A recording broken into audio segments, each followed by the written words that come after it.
انہوں نے کیا کہا تھا؟ پاؤں کاٹ دیں گے.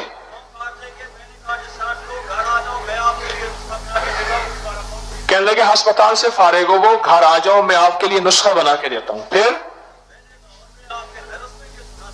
لاہور میں درس میں یہ سنا تھا. پاؤں سرسوں کے تیل میں 4 چھپکلیاں ڈالیں جلائیں.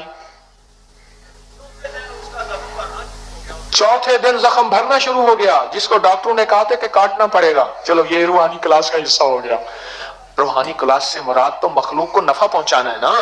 اچھا پھر ابھی بات کا بھائی آپ کیوں کھڑے ہو؟ بیٹھ جاؤ. ہاں بڑھے دی گال دے مزہ میں بدول چس مکے نہیں بھائی چس مکے نہیں. ایک بندہ میں کو آ کے جی تھوڑی چس کو چس نہ کہ جے چس نہیں آبھی. اب پٹھان کو کیا سمجھاؤ چس کیا ہوتی ہے؟ رستہ پختون دے تو چس کیا ہو داتا ہے بتاؤ چس کسے کہتے ہیں؟ اب وہ پٹھان دوسرے سے پوچھتا ہے یار آپ بتاؤ چس کسے کہتے ہیں؟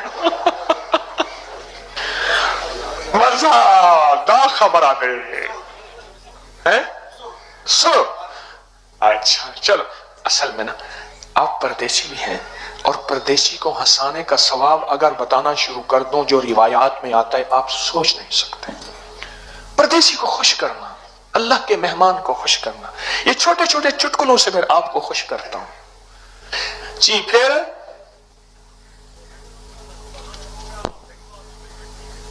ہفتے کے بعد بالکل ٹھیک جس کو ڈاکٹروں نے کہا تھا کہ یہ کاٹ دیا جائے گا بالکل ٹھیک ہے چلتا پھرتا ہے.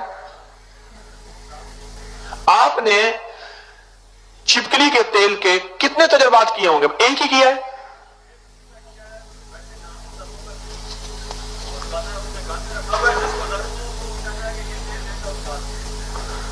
کہتے اس نے رکھا ہوا ہے جس کو کہتا ہے درد ہو یہ تیل دے دو لگا دو ٹھیک ہو جاتا ہے. کون بندہ بیٹھا ہے آپ میں سے جس کے مشاہدے میں یہ روایت آئی ہو کہ چھپکلی کو مارنا ثواب ہے؟ کون روایت آئی تھی؟ بہت سارے ہاتھ کھڑے ہوئے ہیں، بہت سارے ہاتھ. بھائی تیز کیمرہ چلایا کرو، زوم بھی کیا کرو، چلایا کرو، زیادہ دیر ہاتھ نہ کھڑے کرو. میرے مجمع میں ہاتھ کھڑے کرانے کا مزاج نہیں ہے میرا. ہاں جی روایت ہے، شمائل کبریٰ میں روایت ہے اور احادیث میں روایت ہے. اچھا یہ خود سوچیں جس کو مارنا بھی ثواب، اللہ لعنت ہے حدیث میں اس کے اوپر کیا ہے؟ لعنت ہے. جس کو مارنا تو ویسے ہی ثواب ہو گیا.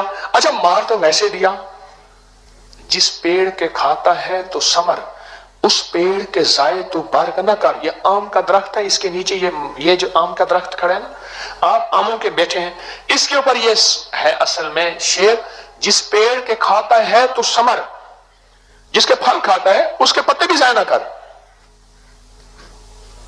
جس پیڑ کے کھاتا ہے تو ثمر اس پیڑ کے ضائع تو برگ نہ کر. چھپکلی پرانے زخموں کے لیے. ایک بندہ اور انداز سے چھپکلی مارتا ہے، پٹھانوں کی نسوار نہیں ہوتی. ہاں میں نے خود دیکھا. یہ بانس والی جھاڑو ہوتا ہے نا، بانس والا جھاڑو، آپ بھی مارتے ہیں ایسے؟ بہن مارتی تھی دیکھو. اور کہتے آپ نے ماری؟ نہیں، نسوار میں سے. نسوار آپ نے بھی نسوار سے ماری ہے، آپ نے بھی نسوار سے. یہ نسوار ہے کہ نسوار اگر بنو والی ہو نا، یہ پشاور والی نسوار ذرا تھوڑی سی ذرا سلیقے والی ہوتی ہے، محبت پیار والی ہوتی ہے، اور بنو والی نسوار بڑی سخت ہوتی ہے. پشتو بھی سخت ہے. بنو والے بیٹھے ہیں کوئی؟ کھڑے ہو جائیں.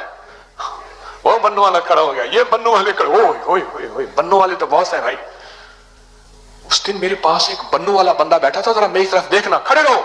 مجھے کہنے لگا حکیم صاحب ہمارا ایک دوست تھا.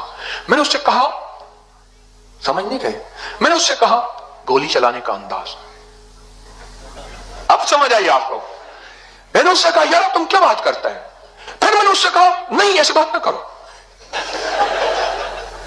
یہ گولی چلانے کا انداز دیکھ لو. آپ سمجھ گئے؟ نہیں یار ایسی بات نہ کرو. حضرت آپ ہمارا مرشد ہے، اب ہم اس کے سامنے ہار جائے گا، لیکن وہ ہمارا جائیداد کا پارٹنر تھا. میں نے اس سے کہا حساب کرو نا. برسٹ مارنے کا انداز، یہ برسٹ مارنے کا انداز ہے، حساب کرو.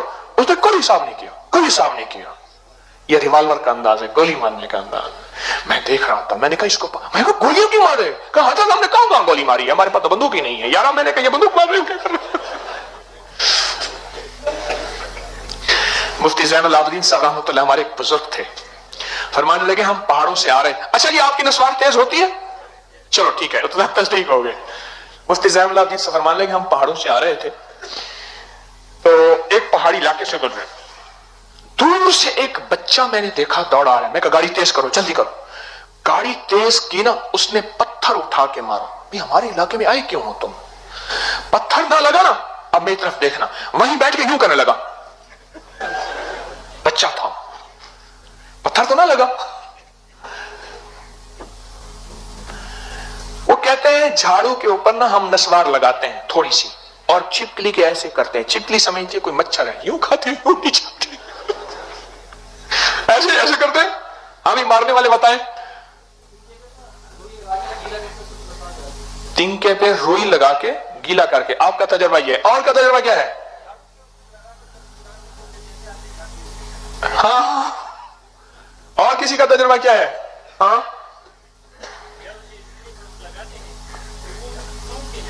ہاں, صرف سونگنے سے. خود پٹھان بتا رہا, دا خبرہ پختو سرے خبرہ کی گئی. او خواہ او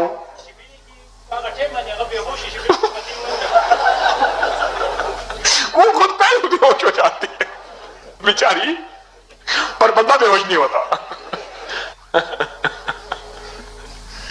چلو آپ کو نسخہ تو مل گیا, اور مارنے کا طریقہ ہی مل گیا. نسوار کی ایک پوری 5 10 20 روپے کی آتی ہے, ایک پوری سے کتنی چپکلیاں بن جائیں گی, اور آپ کے کتنا نسخہ بن جائے گا. لاجواب. الرجی کے زخموں کے لیے, پرانے زخموں کے لیے, چہرے کے ختم ہونے والے کیل محاسوں کے لیے حیرت انگیز چیز ہے پیپ والے زخم. سوچیں جو ان زخموں کو ختم کر سکتا ہے جس زخموں میں ہے کہ پاؤں کاٹ دیں, ہاتھ کاٹ دیں. یہ چھوٹے موٹے زخم, ددر, چمبل, الرجی اور سورائسس, ان چیزوں کے لیے فائدہ نہیں دے گی؟ زبردست فائدہ ہوتا ہے اس کا, کمال فائدہ ہوتا ہے.